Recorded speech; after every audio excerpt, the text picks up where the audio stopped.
పులివెందులో TDP నేతల తీరుపై మాజీ మంత్రి అంబటి రాంబాబు ఫైర్ అయ్యారు. పులివెందులో టీడీపీ నేతల నిస్సిగ్గుగా ప్రవర్తించారంటూ కూడా ఆగ్రహం వ్యక్తం చేశారు. పులివెందుల జెడ్పీటీసీ ఎన్నిక గెలవడం కోసం చంద్రబాబు అనేక కుట్రలు చేస్తున్నారని కూడా మండిపడ్డారు. కొండేపి జెడ్పీటీసీ గెలిచినట్లు టీడీపీ నేతలే ప్రకటించుకుంటున్నారని కూడా కామెంట్స్ చేశారు. పులివెందుల జెడ్పీటీసీ ఎన్నిక చంద్రబాబు నాయుడు గారు ఏ ఎన్నికైనా ఏదో ఒక విధంగా గెలవాలి, ఎన్ని అన్యాయాలు అక్రమాలు చేసైనా గెలిచి తన గ్రాఫ్ పడిపోవడం లేదు, తన పతనం ప్రారంభం కాలేదు అని నిరూపించుకోవాలనేటువంటి తాపత్రయంతో పిచ్చి పిచ్చి పనులన్నీ చేస్తున్నాడు.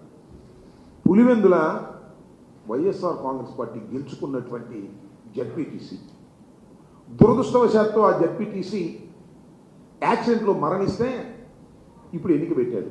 ఇంకెంత ఉంది, 12 మాసాలు ఉంది.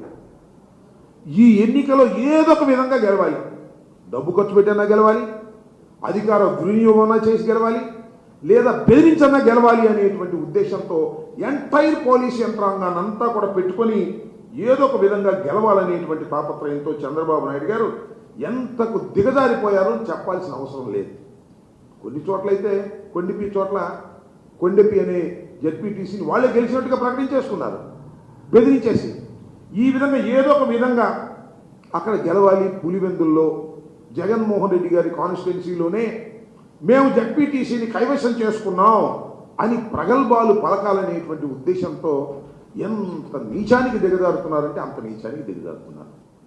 పులివెందుల జెడ్పీ